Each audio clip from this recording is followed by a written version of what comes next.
Midnight Texas, um, episode 4. Okay, so we know that Lem and Olivia are married and they've had some difficulties regarding his ability to sense her emotions and her not feeling like she's had enough space. So, how do we cement this idea that they're a family? Why we bring a kid into it? So Sheila shows up at the church looking for the Reverend, and as we know, the Reverend has left Midnight because he's no longer Weird Tiger. Sheila ends up giving birth quite violently to this babe, which is found by Lem with a note. Her name is Mary. Now, they quickly discovered that this baby is a were-tiger, which is why Sheila was looking for the Rev. And now they have to try to find out where Sheila came from so they can keep baby Mary safe or get baby Mary back to her people. And so who ends up with baby Mary? Mary, you guessed it, Olivia and Lem. So Olivia is not feeling particularly maternal towards Mary, even though Lem admits that when he was human, he often thought about having a family or having a child of his own. And he asks Olivia, how she feels about this, and she's not in a good way because, her father abandoned her and her mother prostituted her out. So Olivia doesn't have, for understandable reasons, good associations with what we now call the nuclear family. Keeping in mind that that term in and of itself is problematic because families can be put together in various combinations other than a man, a woman, and a baby. So the majority of this episode is basically about sorting out baby Mary. You know, not only do they have a baby were-tiger, they have a baby were-tiger that reaches maturity very quickly and goes from cooing and cawing to talking, learning by watching television. That's how they're picking up, the world around them and asking questions that Olivia doesn't really have the answers to. And unfortunately, because Lem is a vampire, he gets to sleep the day while Olivia is forced to handle that. Can you imagine? Just imagine the jumble of hormones that are necessary to go from an infant to almost 18 years old. Like, as it is, just going through it day by day with a regular human teenager, like, whew, my goodness. I cannot imagine if this happened in like 48 hours. And this all falls on Olivia, specifically because of Lem's vampirism. I think Lem's vampirism in this case is really just a sort of a plot device in order to force Olivia into a maternal position that she's not particularly comfortable with, and it is not cool at all. But more on that later. Okay, so we have Bobo in Fiji. Bobo is still madly in love with Fiji, and even though she tells him it's over, he stands outside like a creepy stalker dude from the 80s with his boombox blasting like love music or this love song. I don't know why this shit is always portrayed as romantic. This guy pursuing, a woman. If she says no, we're done, then you're done.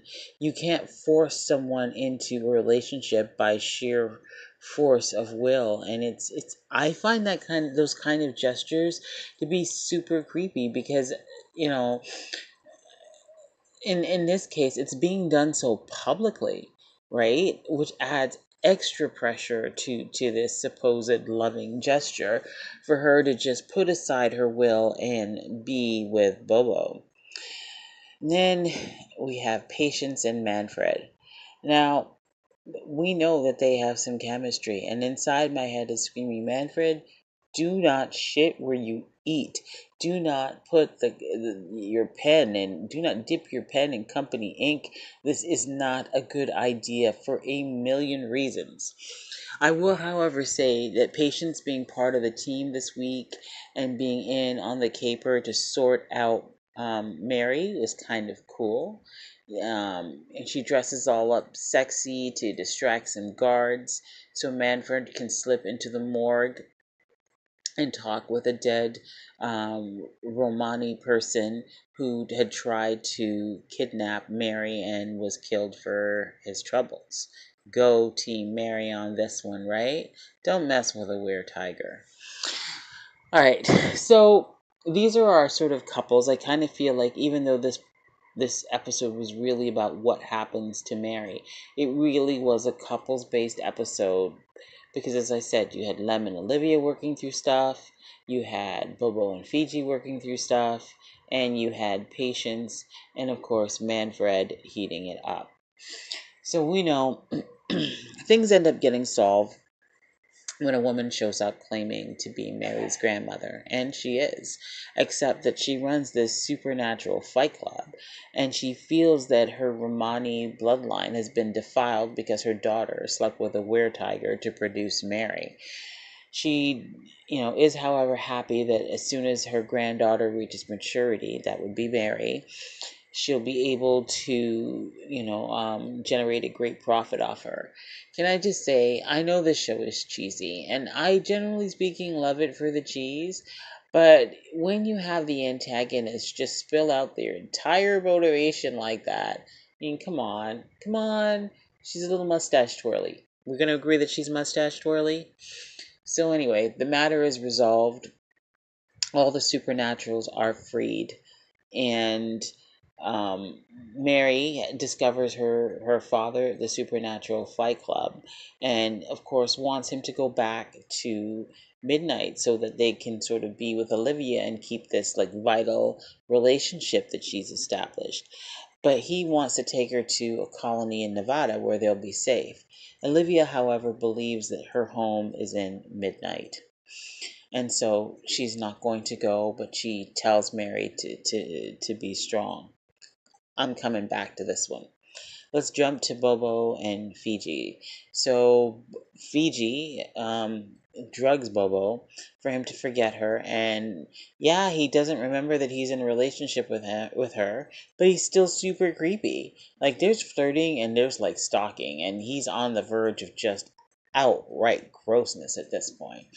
Of course, we're supposed to see it as, oh, true love, when he remembers his feelings for Fiji, leaving her no choice but to turn him into a golden retriever. So we all know that a dog and a cat living in the same household may not be at all pleasant. Fiji does, however, apologize to Bobo, who at this point still cannot speak in his new dog form. And we're going to go to Patience and Manfred. The dust is settled. They say their goodbyes, but she comes creeping up onto his porch and bam, it's on.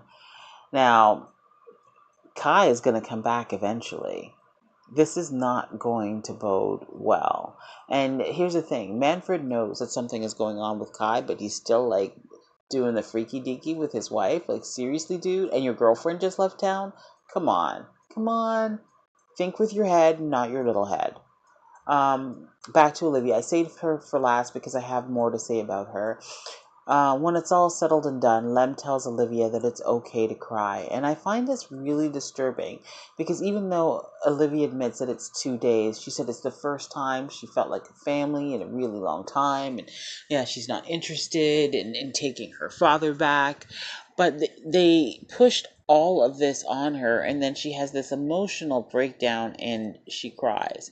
I know that no one can be tough all the time. I know that everybody has their soft sides, but this really feels like biology is destiny. She's a woman, so she has to be maternal. So she should love nurturing. It should just come to her naturally. This is what she should want, and that's the message that this episode sends. And it's really gender reductive. It's really gender essentialist, actually. I think that's a more accurate term for the message that this episode conveys. And I think that Midnight Texas can do better.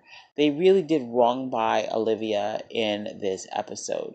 If you're going to have her be weak, don't have her be weak because she's, didn't know how good it felt to be maternal after explicitly saying she didn't want kids. women are allowed to make that choice and be content in that choice to be child free.